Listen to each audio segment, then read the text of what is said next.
All right, leaders, are you ready for an unbelievable conversation with my friend Sam Taggart about leadership, about scaling, about improving yourself as a business owner or a leader?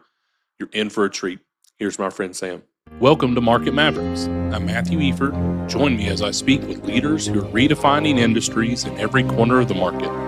From startups to established businesses, we'll uncover the strategies, challenges, and insights that drive success.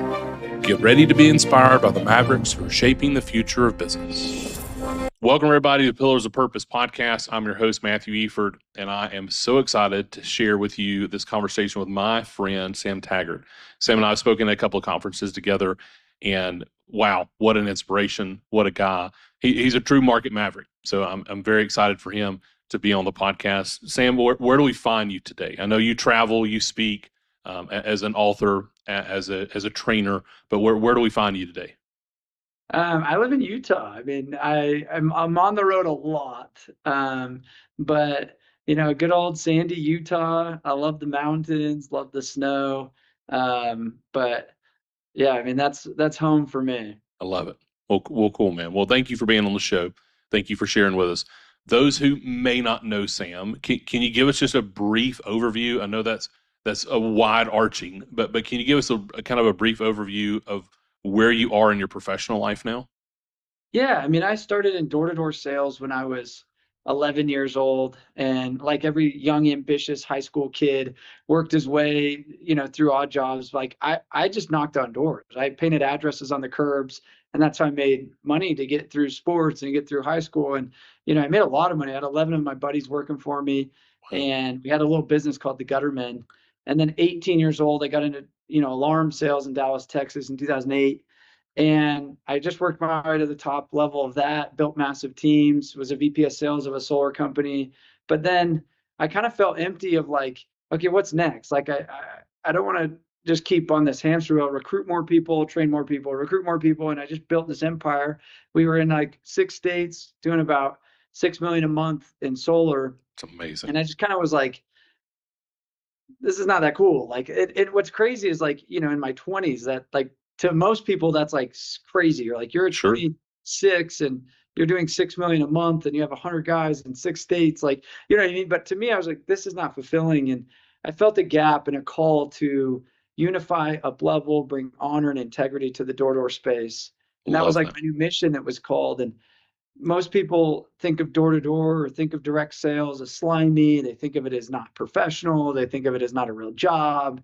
And the reality of like, it's just another form of marketing that is so character building, so good at communication skills, so like authentic and missing in today's world. I was like, somebody's got to evangelize belly to belly, face to face, direct selling, because so many people are getting so soft in today's world where they're like, I'll just let AI sell it for me. I'm like, I hate Yeah. to break it to you. Like, we're still humans. We look for connection. And so I was like, for the last 8 years, have built a, multi uh, seven-figure business. I mean, pretty large consulting and training and recruiting company that helps people scale their recruiting, sales, or leadership.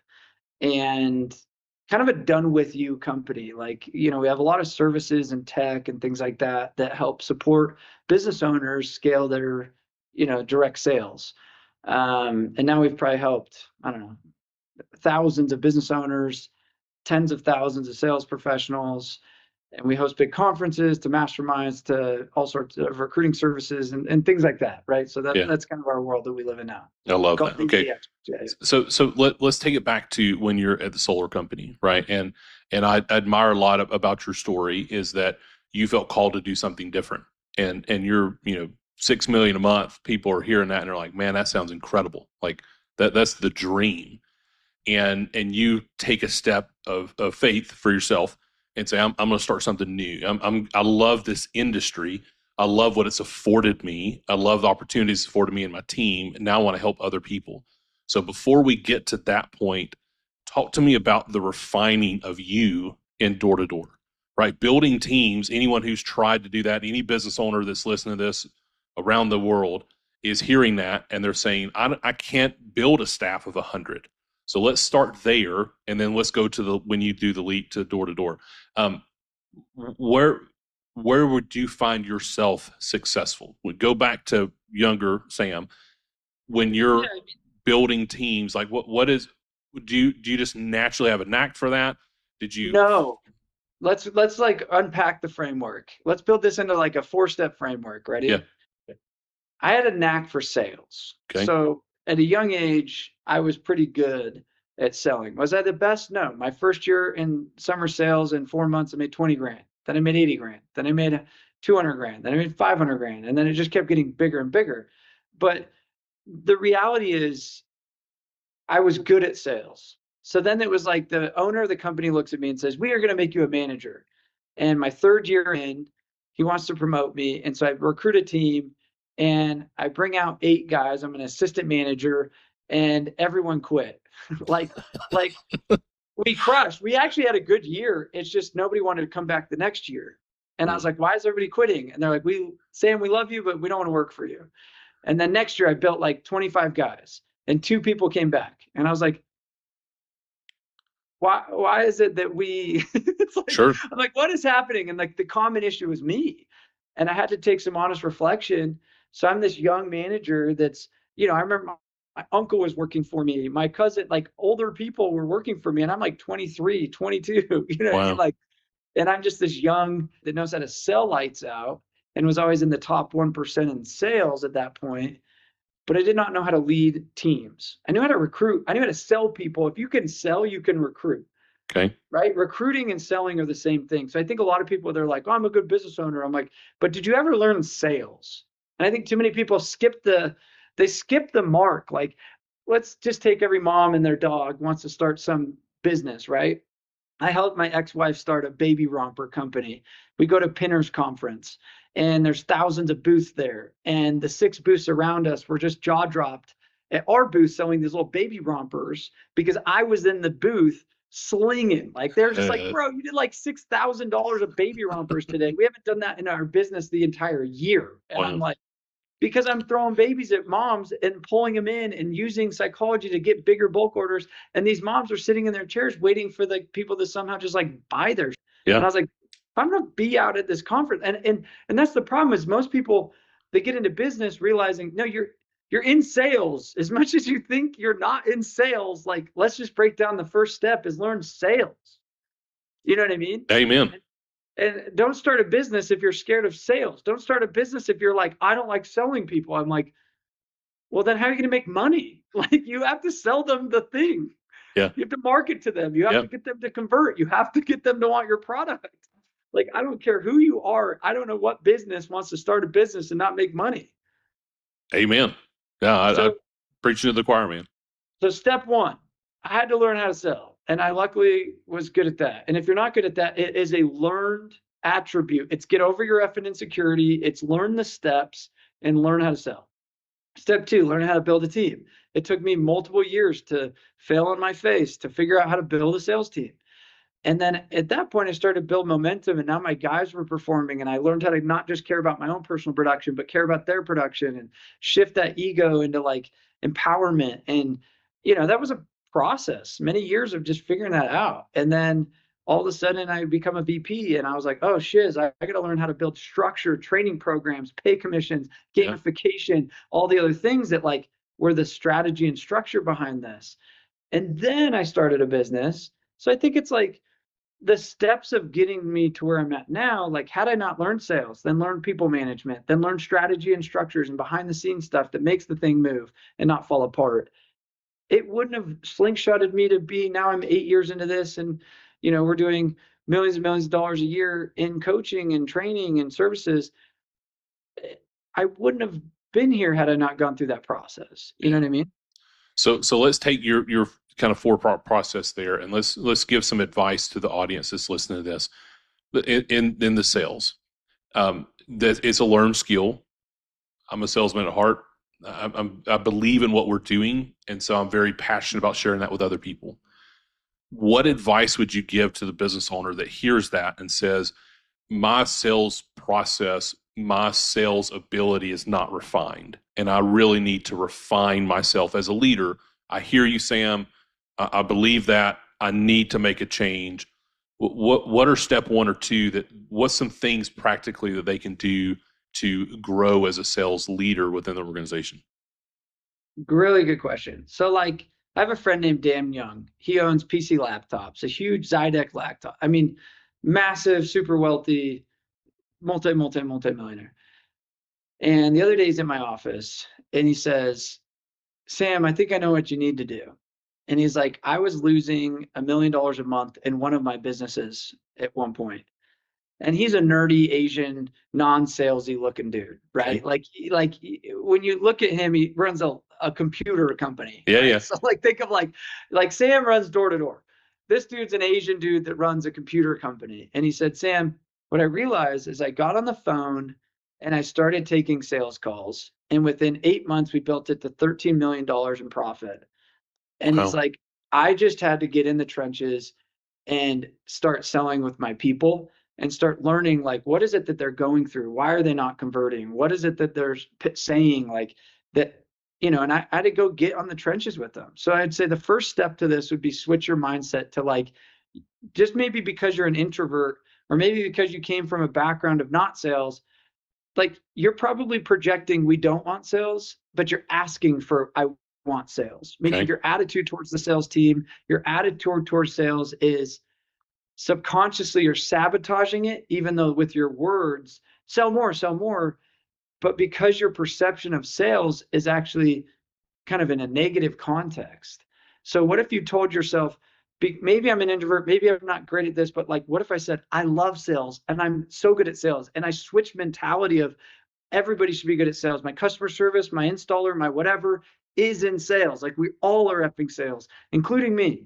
And we switch the energy and the attitude of we love sales. Sales is amazing. We're all getting better at sales. Everybody should learn sales. Does that make sense? Oh yeah. Because I Yeah. think the entrepreneur dilemma is they say one thing, but their heart and soul sabotages it. And Number I, two, I love yeah, the mindset shift, right? For yourself, for your team. You even if you're not always believing it, you're speaking that over yourself. yeah, And you're declaring that of like, this is the direction that we're going to go. And for me, it again, it gets back to we have a mutual friend, Ron Lee, right? Ryan talks about if you don't get outdoor lighting, you're going to die, and he believes that, and I love that perspective of I have such a passion for what we do that I'm going to share it with you unapologetically, and I yes. just believe it can make that big of an impact in your life.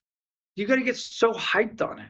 And like the issue is, I've had to fire people internally in my company because they like as much as they worked here as a job, they didn't like have the passion for the program and the product and this and this. And I was like, I want you to sell this to your cousin and friend because you believe that much in it, Yeah, even though you're my customer service person. yeah, And I was like, the problem is you're like contradicting everything we're trying to do over here. And if yeah. the right hand is fighting the left hand, this thing doesn't like we're putting the energy in the wrong direction. It's like, what can we do to help the customer? And so number two, the second piece of what he did, and this is helping you overcome that, is he got in the trenches. Too many entrepreneurs are so far removed. And I don't know that many big businesses. Guys, I was doing 6 million a month as the VP of sales, and I was still the number two sales rep. Yeah, it's amazing. I had 100 salespeople, and I was still the number two sales rep. I know business owners still to this day that go knock with their people, call on their thing. They have hundreds of salespeople, and they're still not afraid to go get on the freaking call for literally on my calendar the last 45 minutes. It's like, get with the salespeople and just make calls with them. Yeah, And like that right there, scheduling time to actually go do the thing that you know you need to do because it's easier. The path of least resistance is to tinker on a website and to mess with copy and to mess with a freaking video. And it's like the greatest thing you do is talk to your customers and close more deals. yeah. Oh man, I love that. And self-reflective, right? How often do I can't speak for everybody who's listening to this, but how often do I take the path of least resistance? And how often do I see the things that I need to do on my schedule, and I will naturally pick the easier things unless I have discipline, unless I have structure, unless I have it planned. So for me, I've got to plan out my day. I've got to plan out my week. I've got to plan out my month. I've got to plan out my quarter. If not, I just won't do those things. I love that perspective. So you Yeah. go for, So like block, like I had to block because I have an assistant. She fills my calendar yeah, every minute, every like if you look at my calendar, every 15 minutes there's something different. I have to say Kimberly, block 2 hours with the sales guys so that I don't kibosh like my own company. Sure. Because if I'm doing podcasts every 5 minutes and I'm doing, you know what I mean? Like Sure. I need Yeah. to block. Yeah, man, I love that. So you go from step one sales, and now you're getting into people management. So let's take it to the advice of that second level. You've gotten into the trenches with your team, and now you're going to become a better manager of them. What advice would you have there? Um, I always call it managed systems, not people. Okay. So think about like you have the heart and soul of the people relationship. They have to respect you, love you, want to work for you, but they have to follow a program. And 90% of business owners don't have a program, meaning I have a 90-day ramp up program. Here's your training system. Here's my accountability program. I have my meeting structure. I have my daily check ins, my end of day, you know, fill out this. I have like, what is the thing that you're managing that they have to follow? Not so much, I have Steve and Tommy and Janet that I'm trying to manage. It's no, I have this program that they all have to follow. And I just need to make sure that they're not effing up the program. Like they're actually following the program. Does that make sense? Yeah, yeah, it definitely does. So And I care about them. You know, I want to know what their goals are and their problems are. Like I went to the gym with one of my sales guys this morning and it's like, I love you, man. But like, I still got to go back, like, you're not performing at the KPI level you need to. I love you, but at the end of the day, if you're not following our program, I don't know how much longer you're going to be here. I need you to do this. And he's like, oh, does that make sense? yes, it does definitely, and there's a giant nugget there, right? Of you had enough care and love for your employee that you value their success within your organization, and instead of oftentimes business owners were to sit back and be like, why are they not performing? Instead of just addressing it head on with them, hey buddy, this is not going well. This is the area you need to improve upon. And now the ball's in your court. I'm here to support you. We have the systems to elevate you into that, but you got to run the play. Yeah, 100%. So when you looked at your systems across the board, what did you start with? Right? Because you didn't enter in with all of those created. I have like 80 systems, and like we have so many playbooks from recruiting systems to training systems to onboarding systems to leadership systems. You know what I mean? Like we can go down this Sure. rabbit hole, but that's what we do. Like we coach people, like 99% of business owners don't have like somebody hold their hand to build the system for them. So I'm gonna list three that are like so vital. Okay. One is a recruiting system. Most people do not have a good hiring recruiting program. Does that make sense? So Yeah. like they have a people problem because they recruited their sister and they don't like aren't even qualified to be the person that should be, you know what I mean? Like it's Sure. like they hired whoever because it's a body in the position and then it's like good job. They could fog a mirror. Yeah. You can fog a mirror, exactly. Number two is the training system, meaning I build out like a whole architectural SOP management. So we have a company or a group called the Training Architects. So for 750 companies, we've like mapped out what's your SOPs, what's the video test and quiz associated to teach somebody. Let's say that one of your employees gets abducted by aliens today. Well, you're going to have to hire a new person. And what's the playbook, SOPs, and training system to go bring that new person on? Or is it just you? Yeah. You know what I mean? Like Yeah. there's no system to that. And it's like maybe they have a Google Drive somewhere and then like a spreadsheet and then like an LMS and then da, da, da, da, da, da. And I found most businesses haven't like built a really good, clean, robust, like here's our process, how it gets updated. And then I have a guy that's over processes. Yeah. You know what I mean? Like I have my integrator that anytime we build a new SOP or we need to know how to automate something in HubSpot or whatever. I'm like, oh, make a Loom video.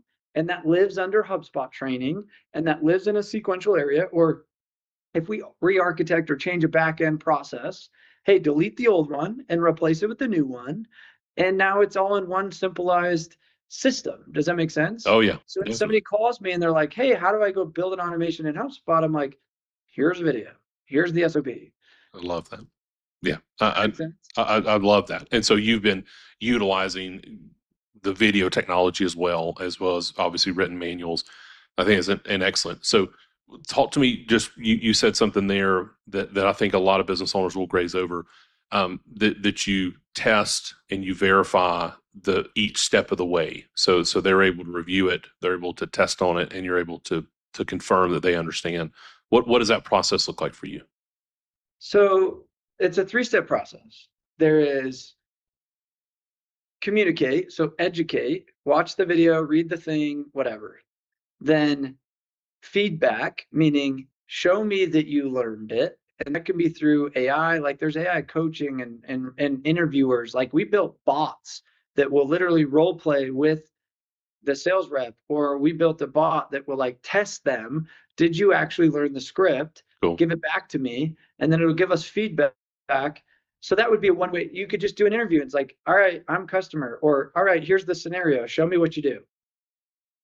Don't coach them. Just say, show me. You obviously watched the videos and read the stuff. Show me you know it. And too many people don't do that. They're Yeah. like, oh, I don't like role playing, or I don't like. I'm like, so you're gonna suck on the doors, you're gonna suck it in front of me when you don't even know how to build the SOP. But too many times we do it for them. We're like, here's how you click through HubSpot. Here's what you do. All right, you got it. Yeah. There's no like, you have the mouse. You show me how to build it. Does that make sense? Yeah. Because Oh once yeah. they do it, and then the third piece to this is constant repetition. Okay. Just because you say something once as a business owner doesn't mean everybody's like, yeah, I got it. Cool. I understood it. Let's go. Like 95% of what you say, you need to repeat 3, 4, 5 times in multiple different directions, right? So it's how do you repeat, and sing the same song, not change the song every 45 days, but sing the same song over and over and over and over again, where people are like, oh, I know the chorus here. Like, I know how to do this thing. It means something. They see this like repetition, over, communicate repetition. I love that. And so to get back to your managed systems, not people, um, was that a mentality shift for you? Did you just naturally look at people that way? What can you give us a little bit more insight as to engaging with your staff? Well, it's just, yes, because it's like, I call it a concept of you can park here, meaning you're not going to have people stay with you forever. Yeah, Like there is going to be people that are there for 6 months and there for 6 years. yeah, And as an entrepreneur, you have to recognize that. And so it's like, okay, if they only last 2 years, like I gotta have a situation where I replace them. And I love cleaning out staff. I'm like, great, leave, because it creates space. And it would we wish I wish I would have known the things I know now. sure, So when I bring on a new person, I have no baggage. So like that's okay sometimes. But training new staff is also another freaking cost, right? Like sure, that's so there's so I just know that that's part of entrepreneurship, and I welcome turnover, and that's a thing. But you want to keep your good people, right? And so I found that there's this balance of like I might have a job for you for 2 years, and then we grew so big that we need a new position, and you're not the guy. Like that is entrepreneurship. Like, and anybody says it any other way. So I just realized if I know what I'm trying to do, and here's my goal as a business, I then have to call it, take out the names and say, what are the positions that are required to actually make this business function at this yeah, size? And if I'm so attached to names all the time, it might be impeding me from actually getting to the goal. yeah. It's And a so I'm like, fantastic point. does that make sense? So like Yeah, I just say, hey, do you fit this role and position that we need?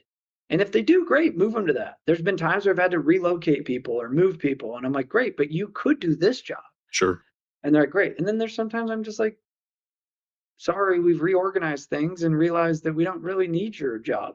Like I fired a guy who's 100 grand a year, and he's like, well, why are you getting me? And then everybody's like, well, who's going to replace him? I was like, nobody, because guess what happens? Nothing changes when we let go, and yeah, we just saved 10 grand a month. yeah. And they're like, what do you mean? I go, watch, give it 3 months and see if anything changes.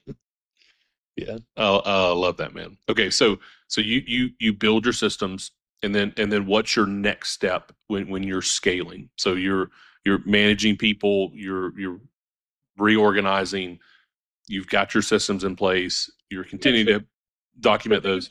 it like a breakthrough optimize, a breakthrough, optimize. You can't like have growth mode and profit mode at the same time, right? Yeah. So think like if you're spending time and energy building systems, and like we just switched from Salesforce to HubSpot, Okay. that's a lot of energy, staff, etc. Sure. But now that it's all built out, it's like, do I need as many HubSpot developers? Do I need all this and that? No, it's like for that 6 months, that was a hard 6 months. And we put a lot of time and energy in organizational of HubSpot. Well, now it's like, great, stop tinkering. Like, yeah, we can tinker on it, make it a little better. Yes. But now it's like, let's put time and energy and focus on sales and marketing. Yeah. Like, can I shift my brain to go, I don't want to have 3 HubSpot meetings a week. I want to have 3 marketing meetings a week. I want to have, you know what I mean? Like, Sure. how do I go make more marketing the focus and sales the focus? And then eventually we get to a size where we're breaking our operation. So, oh shoot, we need 4 more staff on the operation side. So let's scale, not scale back, but like just plateau this a little bit while Okay. we focus on scale mode. And we have to re-architect some systems. Like we're a recruiting company to over $1 million in the last 6 months. And we're like, oh shoot, we need to like figure out the operational side of this because it's a pretty nuanced business. And we have like 6 employees now, and we're like, thesis number one did make sense, but now we're breaking it. So, Love that, man. does that make sense? Yeah, You're it like, definitely does. Yeah, no, it's definitely a draw for so many entrepreneurs, right? That is not as stagnant as we may think it is. That it's growth oftentimes, phase, profit phase, yeah, growth phase, profit phase. yeah, I And love that perspective. why do you think private equity comes in? Is they're like, oh, you're a profitable business. Let's go put money into your growth, and then let's fire a bunch of shit so that we can optimize profit. Let's Yeah, put money into the growth, and then we're going to fire a bunch of shit yeah, so that we can optimize the profit, right? yeah, Like, not saying fire, but like they're going to go, cool, we threw a bunch of stuff at the wall, and we now need to look at the data, and data shows me sure, none of this makes sense, but this does now make sense. Cut. And too many entrepreneurs get stuck because they're not willing to throw money at the wall, meaning they're too risk adverse to actually invest in shit. Like I'm all like innovation is one of our core competencies or our core values. And I'm like, my employees come to me like, can I try this? Of course, innovation is one of our thing. And guess what? If we see it worked, great. If it doesn't, great. We just lost 3 grand and it didn't sure, work. yeah. I And am the now first. we know. Now we know. Like I've probably lost $3 million over the last 3 years on just R&D shit that we built an app and we built this and we tried this and now it's Sure, like, what are we doing with that app? I don't know. What are we doing with that guy? Like, yeah, but I at least tried. That's it, entrepreneurship. yeah. And again, now you know.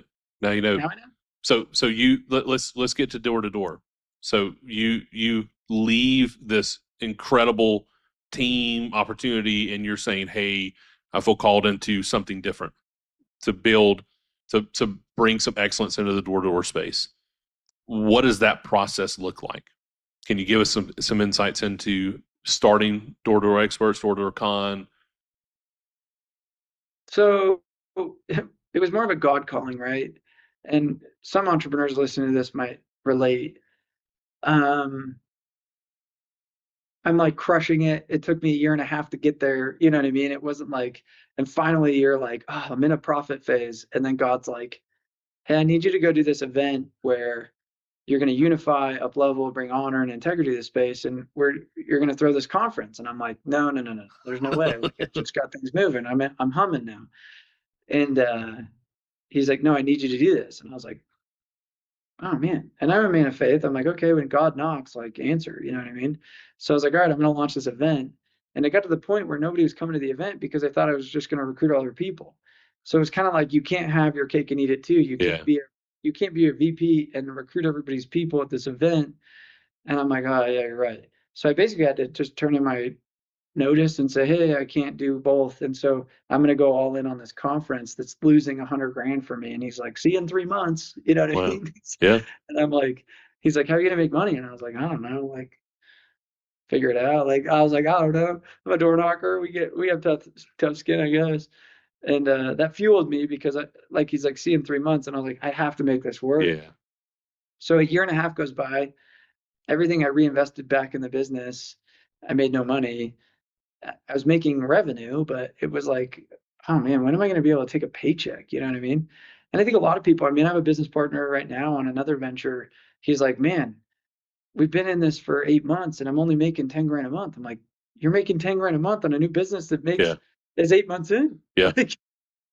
Like, bro, you know how many businesses make no money for 2 years? Yeah. Like, are you a business owner or are you an employee?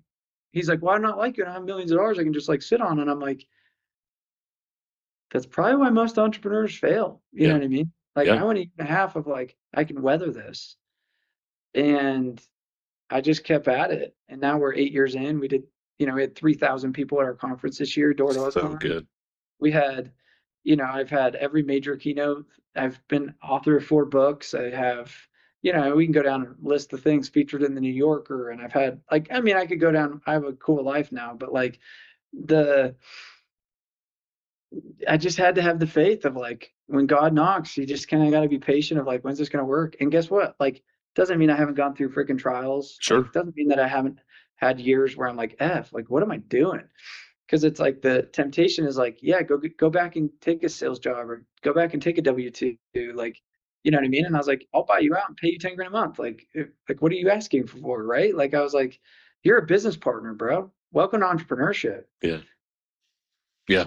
Man, I echo that a lot, leaving a sales role and starting our business. And it was felt like this is where the Lord was leading us and just saying, okay, God, I don't understand it all, but I know you do, and I'm going to trust you even when it's difficult.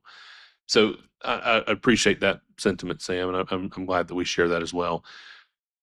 When you look across your organization, obviously there's things that you would do differently, but what's kind of the last piece of resounding as we kind of come up towards the end of our time? What's a kind of take home that somebody can get from this that says, I'm going to make some changes in my business. I'm going to build my team better. I'm going to work on my systems. I'm going to help scale. I'm going to elevate and break and elevate and break. What's a last piece of advice that you would give to a business owner that's out there listening to this? Yeah, I think like here's the facts. Like I'm helping this roofing. I'm quarterbacking a roofing roll up right now. So I have, probably 100 something million under my management and kind of quarterback this project. And today I get off a call with one of my partners and I said, we kind of were reminiscing because one of the guys that's like looking to back out on the 1 yard line right now. And he was like, what's funny is this guy's worth $2 million and he's going to make 20 through doing it with us. Like, I don't know what he's doing. And he's like, the problem is he doesn't have a real viable business. Like it's even weird that we're even considering this guy in our acquisition right now. Okay. And he goes, the issue is the business is always going to be a reflection of you. And if he could go sell his business, he's been doing it for 10 years and he's only at 800 million in EBITDA. Like, how is he going to just magically next year go double that Yeah. if he doesn't change anything? Yeah. And so it's changed. So the other piece to the you can park here is change the team or change the team. And I I think, love that. does that make sense? Oh, And yeah. so, and I was like, you're right. And I was like, he's either going to just realize in 6 months he missed an amazing opportunity because he's changing his team with us. And he's been doing it alone for 10 years and he's on a hamster wheel. And I said, either he needs to change himself as a leader, and he is part of that team, or he needs to bring in some other team members like us to help, or he needs to fire some of the current team members he has, because if he wants to go to 20 million because he's at 10 million, then he's not going to do it. Yeah. Like you don't wake up one Thursday morning by yourself and just be like, cool, 20 million when you've been doing 10 million for the last 8 years in a row. You know what I mean? Like, no Oh, yeah. offense. Like you're bottlenecking it at 10 million. And if you don't have the self-consciousness to wake up to the fact that there's a reason why it's only 10 million. And it's interesting because I've now studied, I mean, I've personally consulted 350 companies at this point where I've gone to their offices and I've worked with them intimately, over the last 8 years. Like I just weirdly have a vantage point. And I got off a call this morning with another guy that we coached to get from 20 million to 250 million they'll do this year in roofing. Wow. It's amazing. Amazing. So I'm on a call with them this morning and I look at like, what did he do to get to 250 million?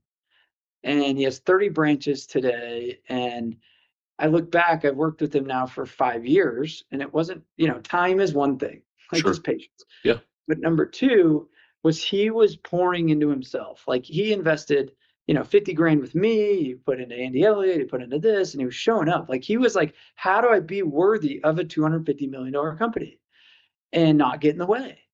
And he's done that over the last 5 years. And I think too many entrepreneurs think by listening to this podcast, they're going to magically be like, yep, I'm worthy of 250 million. Yeah. Like, the dude spent probably $2-3 million on himself and his body and his mindset and his coaching and his this, because he knew, I don't want to be the guy getting in the way of this business being something it can be. I love that. Yeah, Peter Drucker, the bottlenecks are always at the top, right? We're the rate limiting step of growth within our organization. And Yes. what an incredible way for us to end. Sam, brother, I appreciate your time. Please don't give out your cell phone number. But how does somebody get connected to Door to Door, get your books, your training, your coaching, the conferences y'all do, the in-person training that you do? Give us those kind of details, so make sure we can put them in the show notes as well. Yeah, I think at the Sam Taggart on Instagram, hit me up on my DMs. I'm pretty responsive. You